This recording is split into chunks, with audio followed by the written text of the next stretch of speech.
Bonjour à tous, je suis contente de vous retrouver aujourd'hui pour une nouvelle vidéo. Aujourd'hui, ça va être un petit haul et la découverte de la marque Albi. Albi, donc, c'est une marque qui nous vient de l'Est et qui est distribuée en France par le site Ongles Pro. Je vous mets bien sûr tous les liens en barre d'infos. Moi, j'ai découvert cette marque grâce à une formatrice dernièrement et j'ai beaucoup aimé la qualité des produits, les ingrédients qu'il y a à l'intérieur. Ils sont tous certifiés bien sûr en Europe et j'ai décidé du coup d'acquérir quelques produits et de vous faire une vidéo avec en même temps que je les découvre.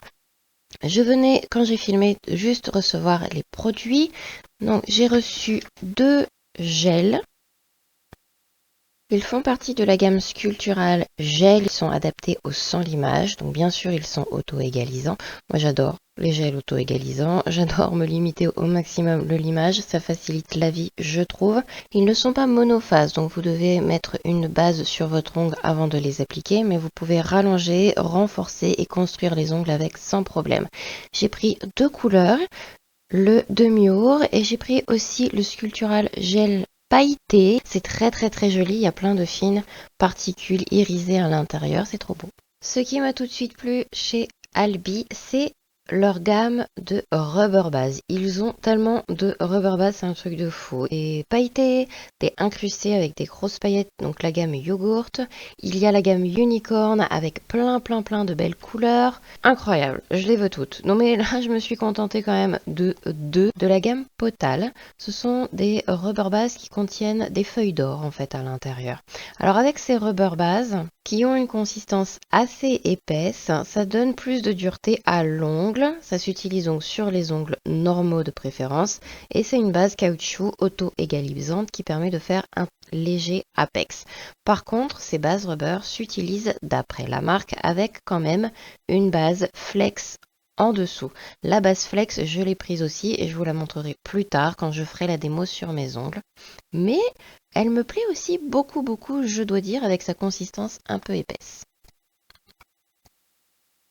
Ils ont aussi beaucoup de top coat, pailletés à effet Potal aussi, donc avec des feuilles d'or. Vraiment une belle gamme. Et moi, j'ai choisi, juste pour cette fois, de commencer avec le top Impulse. C'est un top coat transparent avec plein de paillettes luminescentes, c'est-à-dire qui, avec la lumière, vont ressortir plus, comme les vernis effet flash, qui sont très à la mode en ce moment. Donc ça permet de rendre n'importe quelle couleur de vernis avec un effet flash. C'est trop joli, c'est d'ailleurs ce que je vais tester aujourd'hui. Donc on va commencer maintenant avec le test sur mes propres ongles avant de commencer à le poser sur n'importe qui d'autre. Donc là j'ai juste un léger allongement et un renfort sur le bord libre avec de l'acrygel. Donc j'ai déjà préparé mes ongles, fait mes cuticules, mis en forme et là j'ajoute pour commencer la préparation, après avoir déshydraté mon ongle, l'Ultra Bond, qui permet de créer un scotch un peu double face pour tous les autres produits qui vont suivre. Donc là maintenant, je vais appliquer une goutte sur chaque ongle de la base Flex. La base Flex chez Albi, c'est un peu leur base universelle. Elle est conseillée dans les protocoles de la marque sous toutes les poses et même sous les autres bases. Elle est élastique, elle est parfaite pour les ongles fins, mous et humides. Et elle est aussi auto-égalisante. J'ai beaucoup aimé sa consistance qui est moyenne à épaisse. Et vous voyez qu'avec un pinceau, je vais en fait masser cette base sur tout l'ongle. Alors bien sûr, j'ai un peu un renfort à l'acrygel au bout, mais je la mets surtout là où il y a mon ongle naturel. Je masse avec le pinceau et je vais jusqu'au bord libre. Pour le test d'aujourd'hui, j'ai choisi d'utiliser le Sculptural Gel dans la couleur demi-ours. Il est au final un peu plus clair que ce que je pensais par rapport aux photos sur le site internet, mais la couleur est quand même très jolie.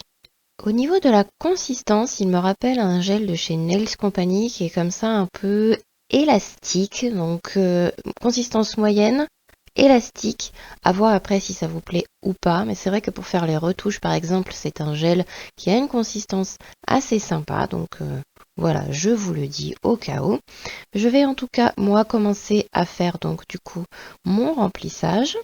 Je vais appliquer sur tout l'ongle une fine couche de lissage Donc en première étape, pour après faire ma petite construction en mettant une bille près des cuticules que je vais étirer après délicatement vers le bord libre. Et après, je perfectionne avec un pinceau fin pour bien vérifier que le gel est bien posé partout et surtout proche de la zone des cuticules qui doit être très très fin. Donc je bouge la matière, je mets mon doigt à l'envers pour profiter du fait qu'il soit auto-égalisant et qu'il va se placer tout seul. Pour rappel, je suis droitière, donc c'est pas évident de faire ma main droite avec ma main gauche. C'est pas parfait.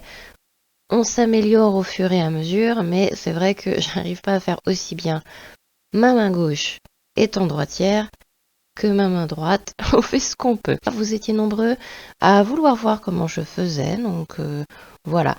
Après avoir catalysé doigt par doigt, je vais passer à un peu de limage. D'ailleurs, je voulais vous montrer ma nouvelle lime de chez Stalek Pro. Je vous mettrai le lien en barre d'infos bien sûr, mais ce sont en fait des limes jetables.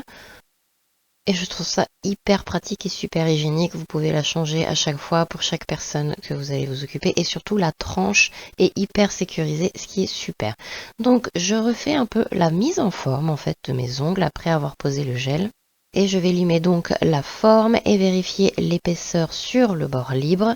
C'est beaucoup ma main droite aussi, comme je suis droitière, qui bouge plutôt que ma main gauche. Je dépoussière bien avec un coton non pelucheux imbibé d'alcool et je peux passer directement à l'application de mon Top Impulse. Donc du coup, parce que j'ai décidé de garder la couleur naturelle du gel que je trouve très jolie. Alors le top coat est quand même un petit peu épais et les paillettes ne se placent pas tout à fait telles que j'en aurais eu envie. C'était un peu compliqué à appliquer. Je pense que la prochaine fois, je ferai un petit peu différemment. Je replacerai mes paillettes avec une éponge à dégrader pour les placer correctement. Enfin, je verrai comment je me débrouille. Mais là, ça faisait en fait un peu grisâtre par endroits parce que le top coat est en fait pas tout à fait transparent. Donc c'était un petit peu galère pour vous dire la vérité. Mais le rendu est vraiment très joli. Je trouvais le top coat légèrement collant, donc après avoir attendu qu'il refroidisse, j'ai lustré en fait avec un petit peu d'alcool et un coton non pelucheux et je suis passée directement au nail art par-dessus, donc avec un dotting tool. C'est un espèce d'outil avec une petite boule au bout pour pouvoir faire des ronds parfaits. J'ai commencé à créer mes petits flocons sur mes ongles. Donc avec un paint de chez Nails Company, parce que j'avais pas de paint de la marque Albi tout simplement, j'ai commencé à tracer en fait des ronds en croix. Et avec un pinceau fin et en partant du centre, j'ai essayé de faire le plus droit possible un trait vers l'extérieur pour créer le flocon. Alors avec ma main gauche, ça n'a pas été simple, mais ça reste quand même un design, je dirais, assez simple, parce que vous avez juste vraiment à faire des petits ronds et à tirer le trait avec un pinceau fin. Donc ça tremblote un peu, prenez votre temps, mais ça reste quand même assez simple à faire. Et quand je suis satisfaite de mon petit flocon, eh bien, je vais le saupoudrer avec de la résine clear pour lui donner un petit relief et qu'il soit tout doux sous les doigts. Et c'est à ce moment-là que je vais catalyser le flocon 30 à 60 secondes sous la lampe. Avec une brosse douce, vous pouvez brosser l'excédent de résine et vous procédez comme ça avec tous les flocons que vous allez faire sur vos doigts. Je vous conseille vraiment de faire flocon par flocon pour éviter la catastrophe.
Et voilà, c'est à présent terminé. J'espère vraiment que ça vous a plu, que la découverte avec moi des produits Albi vous a plu aussi. Je vous ferai un retour sur les produits. J'ai eu aucun souci de décollement ou de quoi que ce soit, donc c'est un très très très bon début. J'ai hâte de vous retrouver dans une prochaine vidéo. Prenez soin de vous en attendant et à très bientôt. Bye bye.